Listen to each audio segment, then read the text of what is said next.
Somewhere in central Pennsylvania, behind a chain-link fence nobody bothers to look twice at, there used to sit rows of warehouses stacked floor to ceiling with boots. Not dozens, not hundreds. Millions of pairs laced together in bundles, wrapped in wax paper, stamped with quartermaster codes that hadn't meant anything to anyone in decades. The story that circulates online says 2 million pairs sat there, untouched, for 30 years, quietly rotting while the government forgot they existed. It's a great story. It's the kind of story that gets shared 1,000 times before anyone checks it. But the real story, the one buried under the myth, is stranger, sadder, and a lot more revealing about how a nation drowns in its own victory. Because the boots were real, the warehouses were real. What happened to them wasn't a mystery. It was a slow-motion collapse that nobody wanted to admit was happening, and it says more about the cost of total war than any battlefield ever could. To understand how a warehouse ends up holding enough boots to march an army to the moon and back, you have to go back to 1941, when the United States realized it didn't just need soldiers, it needed to reclothe an entire generation of men from the skin out.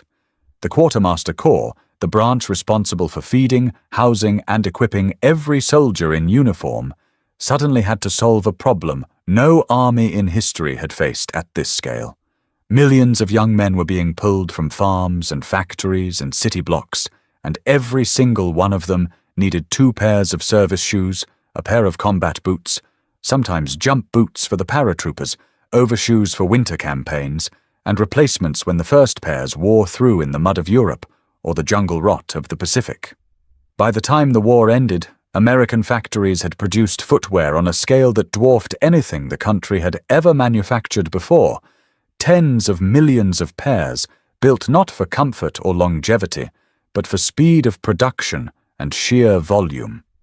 The main clothing and textile supply depot for this effort sat just outside Harrisburg, Pennsylvania, the new Cumberland General Depot, a sprawling complex of warehouses along the Susquehanna River that became the beating heart of America's uniform and footwear pipeline. Boots arrived by the trainload. They were inspected, sorted, boxed, and shipped out to training camps and embarkation ports faster than any depot commander could really track. Nobody was thinking about what would happen to the leftovers. There was a war on. You don't plan a war around what to do with the shoes nobody needs yet. You plan it around getting boots on the feet of the men shipping out next week. And for 4 years, that's exactly what new Cumberland and depots like it did. Without pause, without exception, without anyone stopping to ask the obvious question, what happens when the war just stops? Then, in the summer of 1945, it did. Germany surrendered in May. Japan surrendered in August. And almost overnight, the largest production and supply machine in human history had absolutely nothing left to build for. Contracts that had kept tanneries and shoe factories running around the clock were cancelled within days, sometimes within hours, of the surrender announcements. Assembly lines that had been stitching combat boots at a rate of thousands per shift simply stopped. Workers were sent home. Machines went quiet. And all across the country, in depots exactly like New Cumberland, something strange started happening. Boots that had been ordered months earlier, boots that were mid-shipment, boots that had been produced for an invasion of Japan that never came, kept arriving anyway. The pipeline had momentum, and momentum doesn't stop just because the war does. Depot commanders who had spent years desperately trying to keep up with demand now watched as rail car after rail car rolled in, loaded with footwear that no living soldier was ever going to wear into combat. At the same time, 12 million men were coming home, and when a soldier musters out of the army does not let him walk off with government property.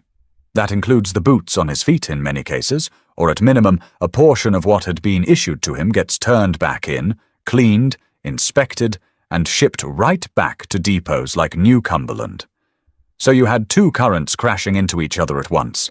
New production still arriving from contracts nobody had cancelled fast enough, and used, reclaimed footwear pouring back in from a demobilizing army of millions.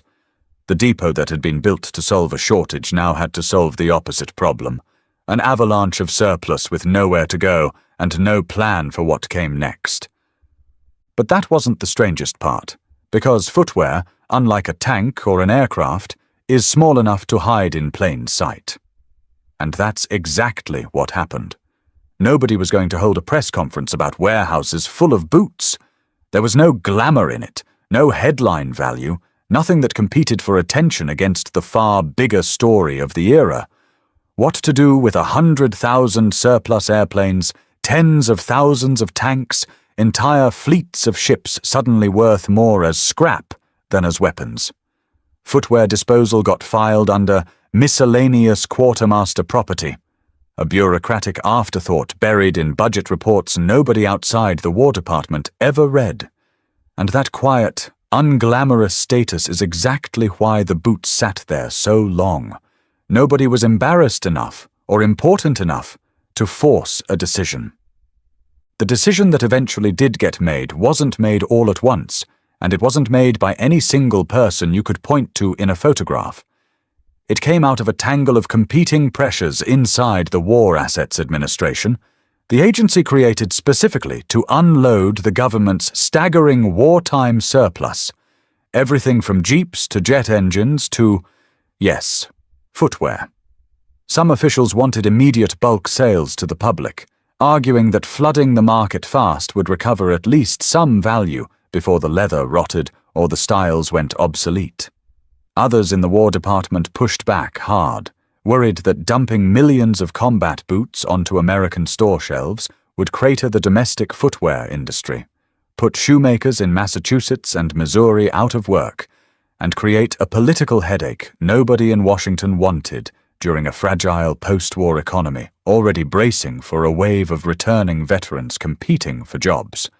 There was a third option floated too, donating huge stockpiles to allied nations rebuilding from the ground up, particularly in parts of Europe where basic footwear was in desperately short supply. Some of that did happen, quietly, through relief programs that rarely made front-page news.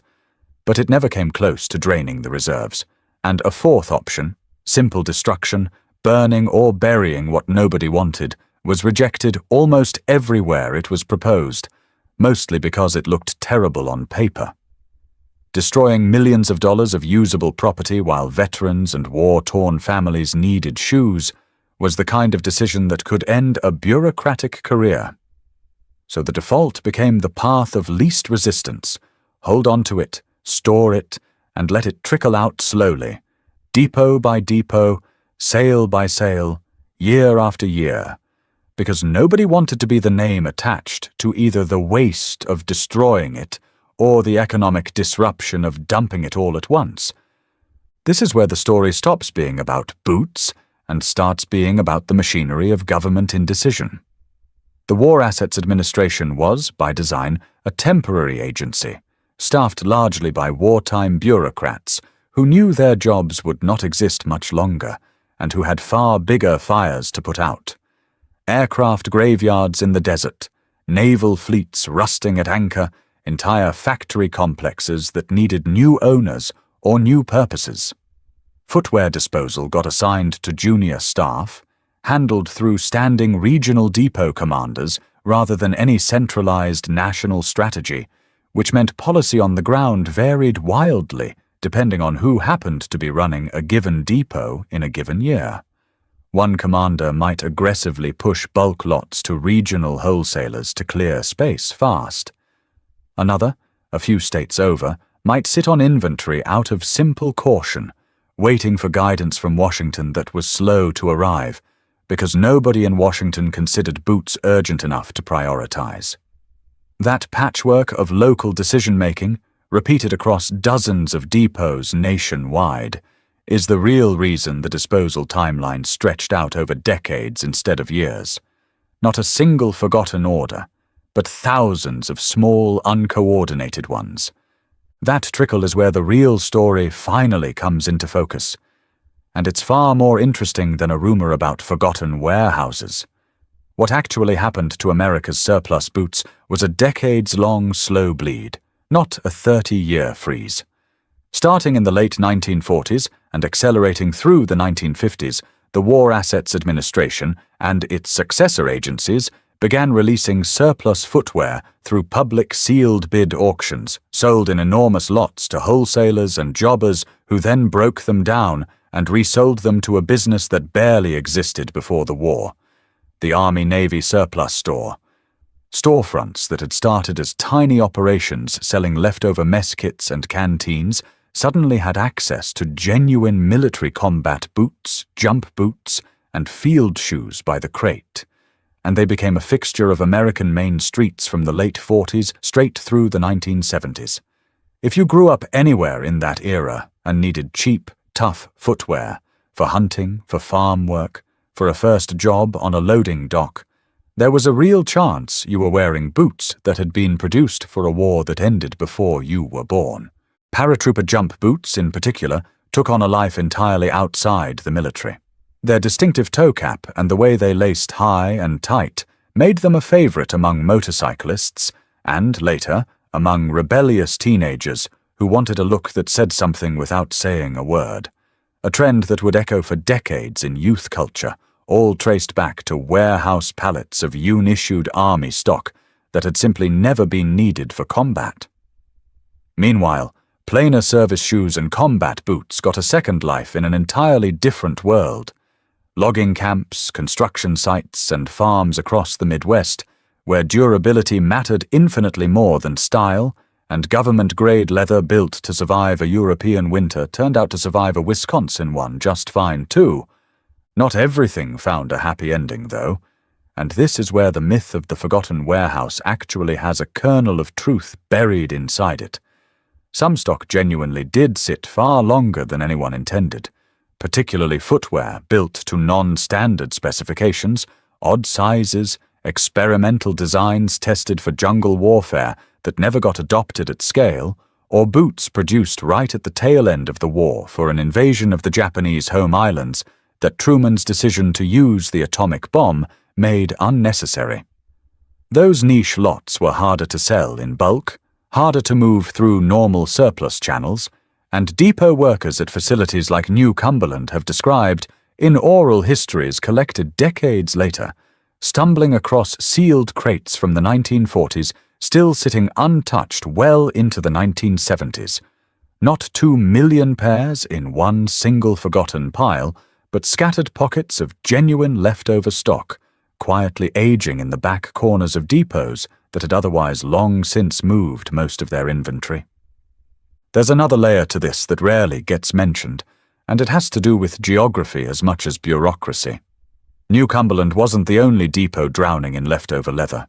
Sister facilities in places like Ogden, Utah, and Voorheesville, New York, held their own overflow, and the sheer distance between them created a logistics puzzle almost as strange as the surplus itself.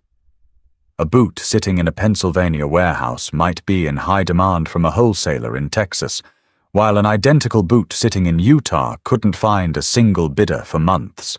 Freight costs on low-value bulk goods like footwear ate into whatever profit the government hoped to recover, which meant some regional depots quietly prioritized moving inventory to whoever was closest and willing to pay almost anything, even well below the original production cost, just to clear shelf space for the next incoming shipment. That regional imbalance is part of why some pockets of stock lingered for years, while, a few states away, the exact same item had vanished from surplus catalogs entirely. Retailers who bought these lots also became accidental historians of the whole process, because the paperwork that came bundled with a crate of boots often included the original 1945 shipping manifests, inspection stamps, and depot routing slips, meaning a hardware store owner in 1961 buying a pallet of combat boots might unknowingly also be buying a small paper trail documenting exactly which depot the boots had passed through, when they'd been inspected, and sometimes even which training camp they'd originally been destined for before the war ended, and the shipment got rerouted into storage. Collectors today prize those manifests almost as much as the boots themselves, because they're one of the only surviving records of how chaotic and improvised the entire disposal system really was behind the scenes. Then everything changed again in the late 1960s and into the 1970s, for a reason that had nothing to do with warehouses and everything to do with a new war. Vietnam created its own explosion of footwear production and its own post-war surplus problem when American involvement wound down. And the government, having learned at least one lesson from the World War II experience, moved far more aggressively and far faster to liquidate excess stock this time, flooding the same Army-Navy surplus pipeline with a new generation of jungle boots and combat boots. That second wave effectively swallowed and displaced whatever remaining World War II-era stock hadn't already sold, pushing the oldest surplus toward final clearance sales, salvage lots, and in some documented cases, outright disposal as leather that had finally begun to genuinely degrade past the point of resale. The last verified lots of World War II-produced combat footwear were cleared from federal surplus inventories by the mid to late 1970s, not because anyone finally remembered they existed, but because a new war had created a new surplus that needed the shelf space more urgently. The secrets hiding inside this story are the parts nobody puts in the viral headline. One is the sheer strangeness of military sizing standards from the era.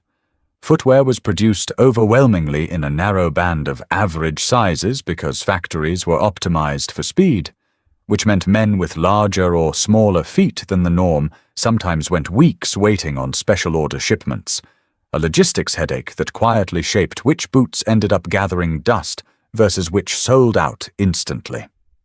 Another is that some of the surplus jump boots that ended up on civilian feet were never actually issued to a single paratrooper, produced in the final frantic months of the war, cleared for use, and shipped straight from factory to depot to surplus auction without ever touching a combat jump. A third secret involves counterfeiting. As genuine military surplus boots became fashionable and valuable on the civilian market, manufacturers by the 1950s began producing surplus-style boots that were never military issue at all, stamped with fake inspection marks to cash in on the mystique, meaning some of what people today assume is genuine World War II government stock never spent a single day in a quartermaster warehouse. A fourth is that returning soldiers themselves sometimes bought back government boots at surplus auctions for a fraction of what they'd have paid retail, the exact same pattern, sometimes the exact same boot, they'd been issued and turned in only a few years earlier. And a fifth, some of the oldest, most degraded lots that never sold weren't thrown away at all. They were pulped and recycled for the leather content, feeding back into a domestic tanning industry that was, in a strange full circle, still supplying leather for the boots the Army was issuing in Vietnam. The legacy of this quiet, unglamorous surplus flood is bigger than most people realize, because it directly shaped what military surplus means as a concept in American culture. The Army-Navy Surplus Store, as an institution, exists in its recognizable post-war form largely because of the flood of World War II-era stock that needed somewhere to go. And that store format became the model that later absorbed Korean War and Vietnam War surplus in turn, creating a continuous thread of military cast-offs flowing into civilian life that runs in an unbroken line from 1945 to the present day. The specific aesthetic of the combat boot and the paratrooper jump boot, popularized initially not by soldiers but by the civilians who bought them cheap off surplus shelves, went on to influence fashion, subculture, and eventually mainstream bootmaking for generations, with echoes still visible in boot designs sold today that trace their toe caps and lacing patterns straight back to a wartime production specification. A handful of preserved examples, unissued, still in their original wax paper, still stamped with 1945 inspection codes, survive today in military history museums and private collections, treated now as artifacts of an industrial effort so massive that even its leftovers took 3 decades to fully absorb. So the truth is both less sensational and more remarkable than the myth. There was never one single forgotten warehouse holding 2 million pairs of boots in silent stasis for 30 years. What there actually was is almost harder to believe. A nation that built a war machine so enormous, so fast, and so thorough that even after the shooting stopped, it took the ordinary churn of commerce, culture, and eventually an entirely new war to fully digest what had been made. Every pair of boots that ended up on a hunter's feet in 1958, on a teenager's feet at a drive-in in 1962, or in a glass case in a museum today, carries a piece of that story. Proof that the true scale of total war isn't measured only in the battles fought, but in how long it takes a country to put away what it built to fight them. If this kind of hidden history is exactly what you come here for, you know what to do. Hit subscribe so you don't miss the next one, because the next untold story is already waiting, and it's just as strange as this one.